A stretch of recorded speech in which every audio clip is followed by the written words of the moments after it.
Welcome to Motion Live, everybody. Hey, I'm Morris Lilienthal. All right, I'm excited about today's show because we're going to be talking hoops. We're going to be talking about basketball. Now, I love basketball now, but if you've met me and you know me, God did not build me to play basketball. God built me to play football. So I love to watch basketball, and I love to attempt to play basketball. These guys, if they saw me play basketball, even 20 years ago when I was their age, would not say that was basketball.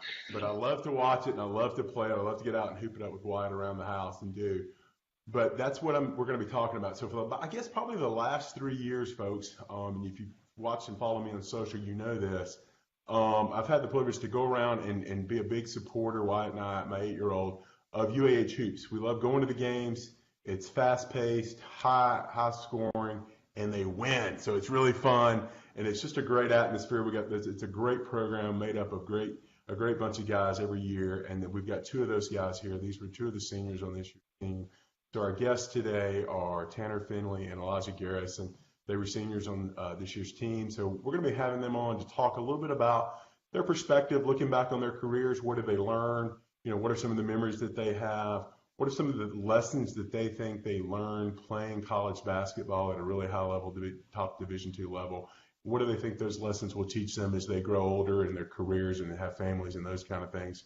And we'll kind of see what's next for them to kind of find out what their plans, immediate plans are going forward. So without further ado, let me go ahead and jump right into a quick introduction of everybody. Our first guest is Tanner Finley. Tanner is a native of Madison, Alabama, went to Bob Jones High School, played guard for UAH, was a member of the academic honor roll and had several other achievements there, and now holds a degree in management from UAH. Our second guest is Elijah Garrison. Elijah's from the Cullman County area, played at Fairview High School, went to high school down there. Was also a guard for UAH. We got a bunch of guards today, guys. And so he was also a member of the academic honor roll and going to be receiving his degree, I guess, tomorrow in exercise science and a minor in coaching. So really excited to have these guys on. Just to kind of give you some perspective if you don't follow UAH basketball, in the last 4 years that these guys were on the team there, they've won 91 games, won the conference tournament 1 year, a couple years ago. I had the privilege of going around and watch that. That was awesome. And then 3 out of the last 4 years, they've made the NCAA tournament in Division II. So really great program made up of really great guys, and these were the two leaders on this year's team. Guys, how you doing this afternoon? Good. Doing well. Good. Excited to be here. Well, I really appreciate it and do. I really did. I had a ball watching you guys this year and you guys are just a great program and doing. I know you got some transition going on now this year with Coach moving on to Lipscomb and doing it, and things are going to go just fine because the program is made up of great guys like you, and there's a lot of great guys left there and do. But what I want to talk about today is I want to talk about, you know, what your experiences were and some of the things and lessons that I think you guys learned that will probably carry over. So first thing, folks, if you're watching the live show, please say hello. I'll be watching the feed over here and try to get to you. If you got a question or a comment, let me know. We'll try to get to those. If you are sitting here at home watching the replay right now, please put questions or comments in the feed. If you got feedback for us, I'll watch those comments later and we'll try to get answers and feedback to you. So I guess, guys, you know, kind of reflecting back now, you're done, your playing career is over. What do you think, looking back, as you're reflecting, when you first got to UAH, what do you think the biggest transition was for you guys going from playing, you know, high school basketball to coming to a very competitive Division II program? What was some of the things that you had to kind of get up to speed on, whether it was the size of the players, the speed of the game, maybe it was learning the system? You know, what do you think about that kind of looking back 4 or 5 years later? Go ahead. Yeah. Man, it was a big adjustment for me, for real. I think not that there's anything wrong with Cullman County, going to school in Cullman County, but it's a little different than going to school with Bob Jones. And just the pace of play that we played at, and you know, every night the guys you're playing against, it's obviously a complete different step when you get here. And you know, like I probably sweat more in the first 15 minutes ever in my first college practice than I ever did in like 2.5 hours at Fairview, and that's no joke. So learning how to play at a different pace and how to change pace while you're playing was a big thing for me. With school, it was definitely a huge thing. I never really had to study a lot in high school. I just kind of paid attention in class, and made all A's, and I got to college, and that wasn't the case. And I learned, unfortunately, it took me about a semester and a half to learn that I needed to study. And it basically took a couple come to Jesus meetings with Coach Acuff and my mom and dad, and make sure I got my priorities right. And after that, I did okay since then. But those are probably the two biggest things for me. Yeah. Yeah, just Tanner, what do you think? To kind of piggyback off what Elijah said, when as on the basketball side of things, when I first got here, I was fresh off of tonsil surgery, so I didn't weigh a whole lot to begin with, and I lost like 14, 15 pounds because I couldn't really eat for 2 weeks. So I was coming in weak and skinny, and so the adjustment to the physicality of the college game, that was kind of a, hey, you need to go get in the weight room, start eating a little bit more, because these are grown men out here. This isn't high school anymore. Like he said, the pace was, I just remember being out of breath after, first time playing pickup, first couple trips up the floor. I'm like, man, these guys are pushing this thing, and so that that comes with time and experience. And on the school side of things, like he said, you really got to buckle down and study. And those first couple of tests might reflect your lack of studying, but you get the hang of that real quick once you get that bad grade back, and you're like, oh shoot, I'm going to the library, or I'm turning the TV off, I'm turning the Xbox off, I gotta crack that book open, I gotta crack those notes open. So that's hate to take what Elijah said, but it's the truth. It's the honest to God truth. So yeah, well, and I've heard that from other guys, and same thing. You get out there, and it's notched up a level or two, and when you played, you guys were probably, if not the best, one of the best players on your team, and maybe one of the best players on the teams that y'all played. And you get there, and everybody on your team is that good or better, right? Absolutely, absolutely. And I can tell you that I remember when my first college football game that we just got it handed to us. And as a freshman, I was in the game in the third quarter finally, after we just finally gave up, and it's like we were getting beat.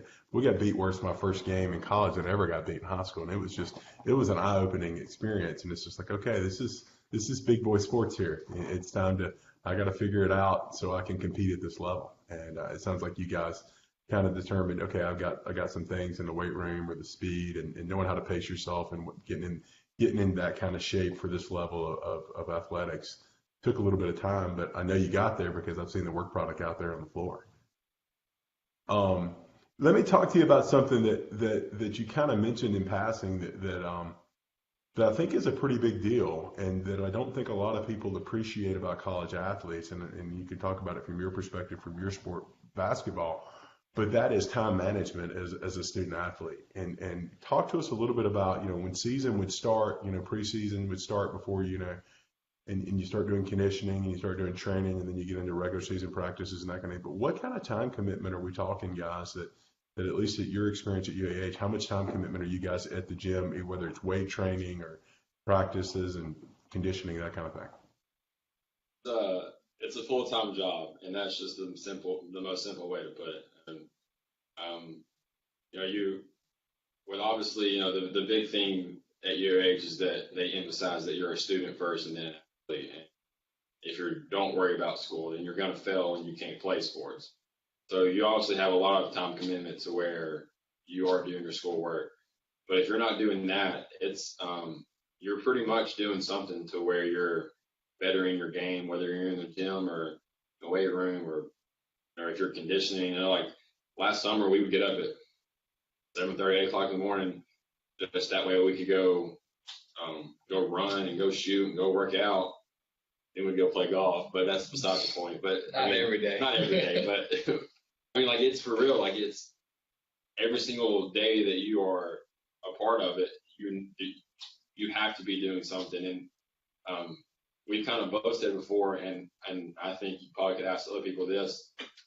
In my opinion, basketball is one of the only sports that you can't take a long period of time off and still have use that you have. Like, this is going to come across wrong, but in baseball, if you take a few weeks off, you don't lose the way you throw a ball. If anything, you might be able to throw a ball better because you rest your arm or something like that.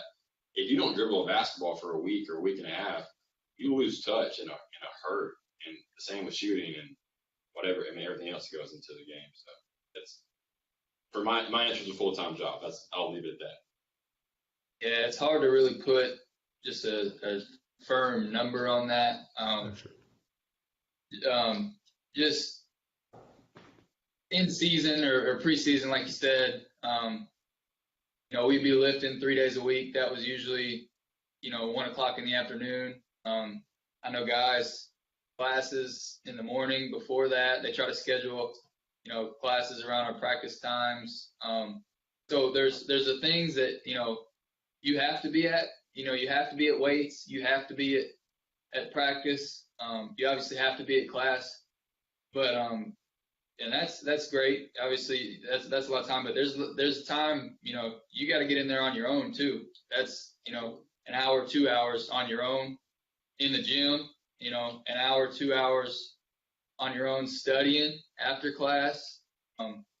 So it's a really big time commitment, but it's so worth it if you really buy in and buckle down and you put the time in. You're gonna get the results out of it. If you're only going to the stuff required of you, that's great, but I don't think you're going to perform, whether it's school or basketball. If you're only going to class and you're not studying and you're not doing those homework assignments at home, probably not going to get all A's, or you're not going back to the gym after practice to get some extra shots up or to work on a facet of your game that needs improvement. You're probably not going to get that extra playing time. So it's a really big time commitment. And we did it for 5 years, but I wouldn't really change a thing about it. I loved it, and it was, every second that you commit to it, you're doing it for the good of the team, and ultimately you're improving your own. Like we'll talk about later, you're learning lessons that you'll take with you the rest of your life. I think one more thing to add to that, to your first question, something that we had to adjust to, and I think I can speak for you, but for sure for me with the basketball side in high school, I could just go to practice and I'd be cool with it. And I'm not saying that that's what I did, but I mean there were times where I would go shoot separately, but that's whenever you get here, you, like Tanner said, you have to go spend those extra 2-3 hours in the gym a day to actually take that jump forward. And if you don't ever take that jump forward. And I don't know if that was the case for you, but I mean, there was a lot of time where I would be like, oh, I'm going to hang out with my friends in high school, and it didn't really hurt me. And here, your friends are the people you're in the gym with, so you become very close. So, anyways. Yeah, and that's a good point, and I think you guys learned that, and knowing gotten to know some of you guys just a little bit on the fringe, and get to know Justin Ward, working out with him. I know you guys are all very tight, and I can tell you as now getting to be an old man and in my early 40s, that some of my best friends are guys that I played college football with, and they were in my wedding, and that I still text with them. And then when we get back together 15, 20 years later, hanging out, within 5 minutes, it's like we're 20 years old in the locker room again, and we are razzing each other. And I mean, it is hardcore, no bones about it. And so I think you guys are going to see that just because as you're alluding to, you spend so much time together. You work so hard to put in that to make the effort to be the best team you can be and the individual person you can be too. And so I think you guys are going to see that, and I think you're already at the beginning of those stages of those friendships, and that I think are going to last you a lifetime. That's really cool to see. One of the things that I think that probably helped you is playing sports probably made you a better student, because you didn't have all this extra time to kind of put off, well, I'll study for that next week, or I'll study for that tomorrow and do, because you don't have time with all this time commitments that you've got with all the practices and film watching and weights and everything else that you got. And then, the other thing is during season, guys, you're traveling a lot, right? And you're not sitting on a plane either, right? You're on a bus going from point A to point B in the Southeast, playing other teams in the Gulf South Conference. Talk a little bit about the travel and how that was, and if you agree with me, if you think having your time kind of really had to be managed well to get your academics in. Yeah, it was like we didn't fly very many places. The first time we flied was the NCAA tournament this season. So like you said, we're November to March. We are on a bus a lot. So you time management, if you don't want to sit there on the bus working on a project, either got to, you got to get it done before you depart, or you got to, when you get to the hotel, you really got to buckle down. But yeah, bus travel, that takes a big chunk of time. We took we made that Tampa trip 3 times, or St. Leo once, Tampa twice on a bus. Yeah. That's not fun. That could be brutal. Oh, it was brutal. Well, the brutal part is coming back. Yeah. On the way down, Coach would always stop in Valdosta, spend the night, and make the second part the second day. But then after that second game of that weekend, you get on the bus and you drive straight back to Huntsville. I think one time we woke up on a bus and it's like we're in Atlanta and it's like 2:30 in the morning, 3 o'clock in the morning, and we're just doing. We were coming over the mountains as the sun was coming up, and one of those times we had classes. I know guys had like 8 a.m.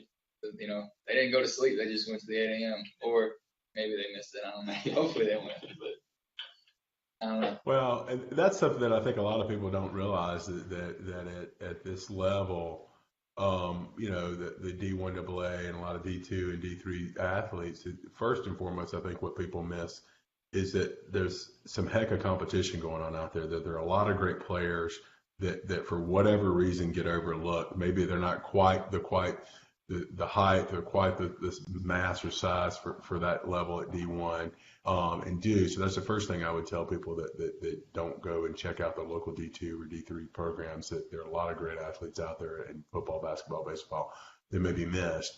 But the accolades, there's not as much glory, and there's no plane rides and all the thrills that some of the guys at Alabama or Auburn, Tennessee, or some of those programs may get.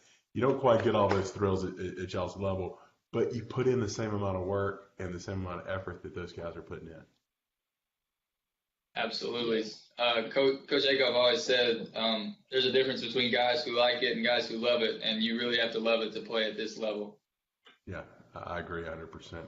Folks, if you're just joining us, welcome to the Most Show Live. Our guests today are Elijah Garrison and Tanner Finley. They were seniors on the UAH basketball team. We're talking a little bit about their experience and reflections on what the transition was like from coming from high school to major Division II basketball at a really competitive program and a competitive conference, and talking a little bit about, how they were able to manage their time, managing all the requirements of sports and academics.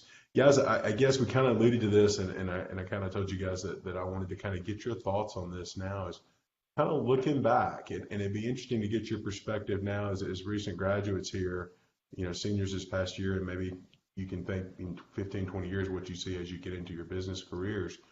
What do you think some characteristics or traits that you developed in the last 5+ years with the program are going to carry over and probably benefit you in the future with your work life and family life? Elijah, what do you think? So the question is some characteristics that I've built over the past 5 years.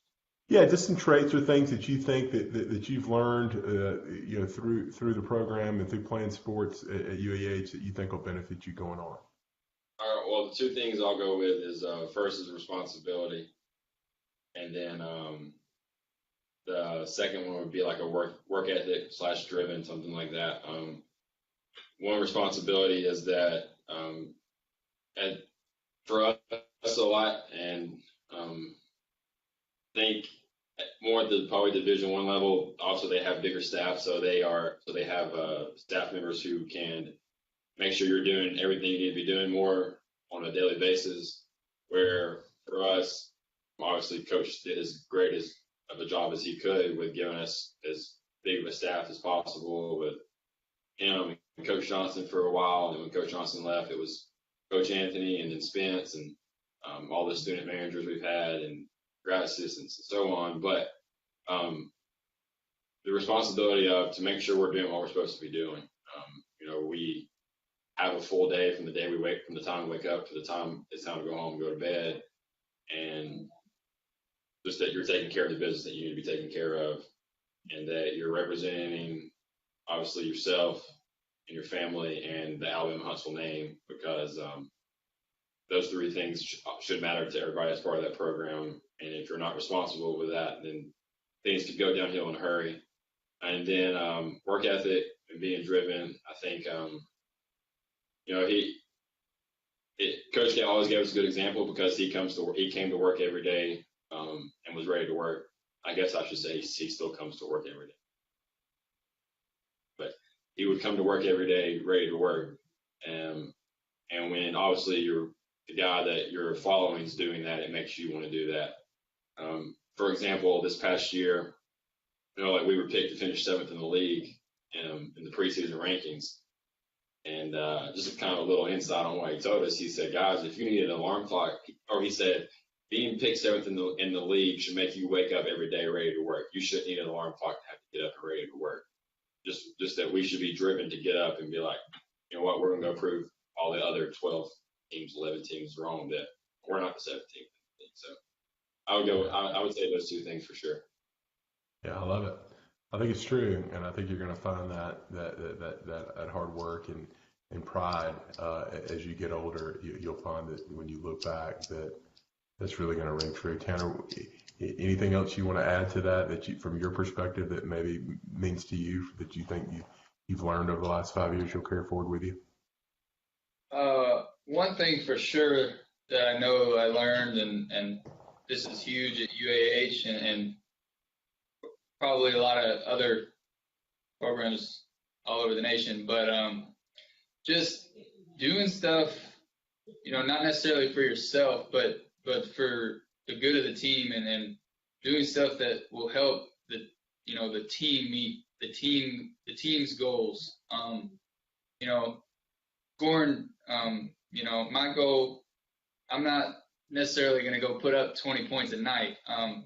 I tried to help the team in other ways, that, would help us ultimately win the game, offensive rebounds or whatever. It's not always pretty, but and this is, I'm very fortunate to have played at a program like UAH, because this, everybody is on the same page when it comes to this, that the goal is winning. And I think, going into the business world, doing stuff, not so I necessarily make more money, but so that the business can meet its goals, whatever those goals may be. Yeah. Well, those are some of the things that I experienced playing college sports that I think 20 years later, as I look back, really benefit me. And that is, the work ethic and the resiliency. One of the things a couple of the things when I interviewed some guys who, as I mentioned to you, I interviewed some former SEC football players about 2 years ago, and they talked about those things, and some of the things they look back with some of the same things you're mentioning now. And those guys are very successful lawyers, and those things have carried over into their work life and carried over into their family life. And I think you're going to see that, and I know I've seen many games where you guys, and I remember a game, I think it was this season, it was last season, I forgot who you were playing, but you guys were down by 20 plus points against one of the conference teams. My father-in-law, who coached high school basketball in Alabama for like 28 years, was there. He was in town. I said, Coach, I'm going to carry you to a game, and you're going to be impressed. And you guys were just getting blown out of the gym. And I thought, man, what a game to bring my father-in-law to. And then you guys just got on a streak and came back and won the game. You may remember which game it was. I don't remember who it was, but it was a really remarkable game.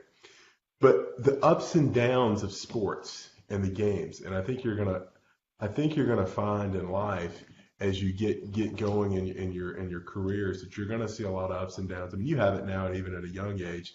Things go well, things don't go well, but keeping that even keel that you learn, it's like, all right, we're up, we're winning now, we're up by 10, up by 15, but we know they're gonna make a push. We got to keep at what we're doing now. And same thing if you're down by that, and just keep working the system, keep doing the things. I think you're going to find that type of mentality that you built in the last 5 years is really going to benefit you in the next 20 to 30 years. So I'd be interested to see if your perspective changes any from now. I think it's just going to deepen as you guys get older. I don't want to take too much more of your time, but I thought, what do you guys, what some of maybe a favorite memory as a player or with the team?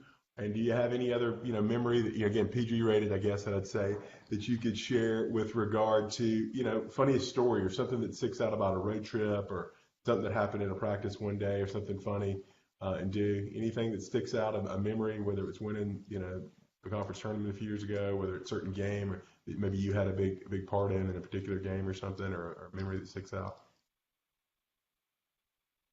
Okay, so obviously I'm going to try to go outside of wins and losses and championships, all that kind of stuff. So something a little inside the program kind of story here. I think it was this. We beat Lincoln Memorial, which was probably the number 2 team in the country when we beat them. 2 or 3. And we were at the time. If we would have won the game before and beat them, we probably would have been number 1 in the country that year. But we lost night before, whatever that happened, and we beat Lincoln Memorial about 20, 30, whatever, something like that. Let's see if I can keep this PG. So on the way back home, it was really hot on the bus, and some guys had their shirts off, and a message was sent. Okay, so we communicate via GroupMe. That's how kind of it works over there at UAH, and there's obviously a player GroupMe that does not involve the coaches, and then there is a GroupMe that does involve coaches. And there was things said that probably shouldn't have been said to begin with, but they were said in the GroupMe with the coaches in it, and it was just a very, very funny situation. So we'll just leave it at that one right there. Yeah. Messages sent that were meant for players only, not for the coaches to see or hear. Yes, sir, absolutely. It was just funny because all of us were like, "Oh no, did that actually just happen?" And it actually just happened. Luckily, I don't know if Coach Acup knows how to work GroupMe. If he does, then I don't think he does. So we might have got off the hook. Well, and we've all done that. We've all sent a text or an email to somebody, or like I did that a couple of weeks ago. I replied all and do. But usually when you do it, they're not sitting on a bus with you, so they're not right there and saying you're gonna take a ribbon for it right then. That's pretty funny. But that's the kind of the things that I remember looking back.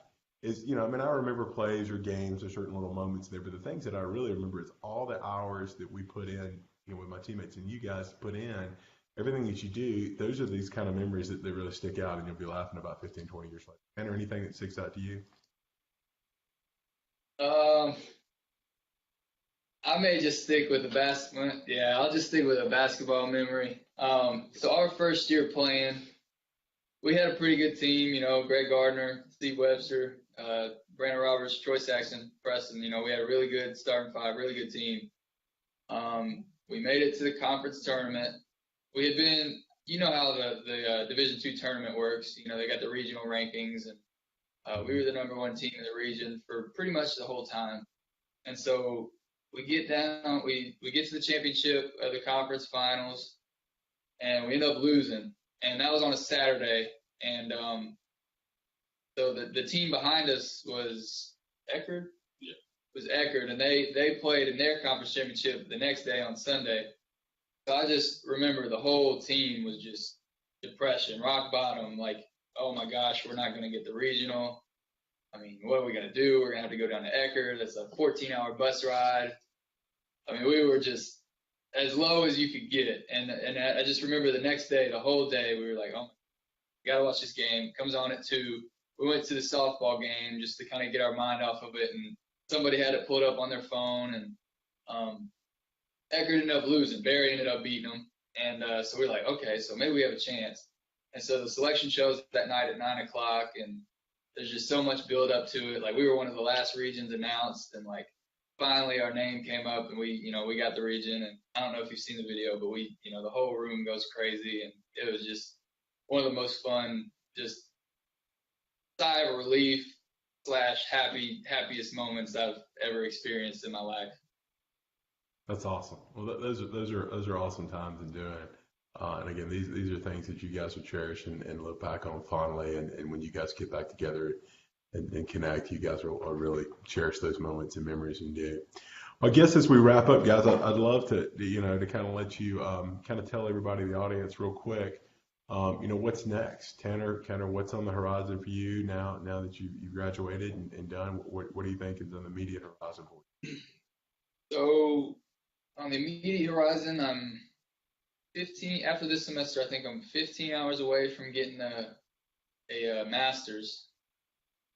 So I think I may try to go ahead and wrap that up and have that. And I also may look at getting a job and putting that degree to good use. Don't really know where yet, but we're weighing my options right now. So that's in the immediate future. Okay. Elijah, I think you may have an interest in staying involved and coaching and doing. Kind of tell us what's next, what you've got going on. So the plan is for me to be the graduate assistant next year at UAH. So I'll be around. I guess that could change depending on who we hire, and if that happens, then we'll cross that bridge when we get there. But until I'm told that I'm not working there, I'm gonna show up and work. So I'm gonna do that and get my master's in. I haven't decided if I'm just gonna do a general MBA or a human resource, one or the others, though. One or the other. And get into college coaching. That's what I want to do. It's what I love, and I enjoy it. So that's what the plan is. Well, that's awesome, man. Well, I think that's great, and I know that a lot of the guys that I played ball with all coach now. I'm one of the few in my little tight circle that didn't, and but I love hearing their involvement in doing, and that Tanner, you can certainly stay involved and do it in the ways that I do, and you find your own ways to stay connected to it and do it, and you'll love it and do. But folks, I want to just encourage you, that are watching the show, to, if you're in the Huntsville area, support these guys and support this program. I mean, it's a great program. Coach Jacob certainly was a large part of that, but it was really made up a lot of great players. And if it wasn't for the players, Coach Jacob would be the first one to tell you that the program wouldn't be where it was. And so there's a lot of great players that are there. They're going to continue to get great players. So come out and support them. And if you're watching the show, I've got people, friends, and that watch around the country. Go out to your small college, small university, and check out the sports programs that are going on there. There are a lot of great athletes that are participating in a lot of great sports. I've seen and participated in a lot of small college sports that if that had been broadcast on ESPN, people would still be talking about it today. And I really truly believe that. Guys, I want to thank you guys, for being on the show today, and B, thank you for being good role models. You guys, I don't think you appreciate, I don't know that you do, how many little kids, and that guy looks up to you guys, man. He thinks you guys are, well, not quite as good as Steph Curry, but he does look up to you guys. And when we're shooting hoops, we have to pick teams. He always gets to be you guys, and I have to pick somebody else in the conference. And I can't block his shot. And so I really do appreciate you guys being good role models on and off the court and doing it. It really means a lot to a lot of the kids that come out and support the program and continue to do great things. And I wish you guys the best of luck. And folks, thank you for tuning in today. Please like and share the program. Let's share these guys' stories, and let's wish them a lot of future success. And guys, thanks so much. I wish you the best of luck in what you got going on. If I can ever help you with anything, please let me know. Thanks, everybody, for tuning in. Thank you very much.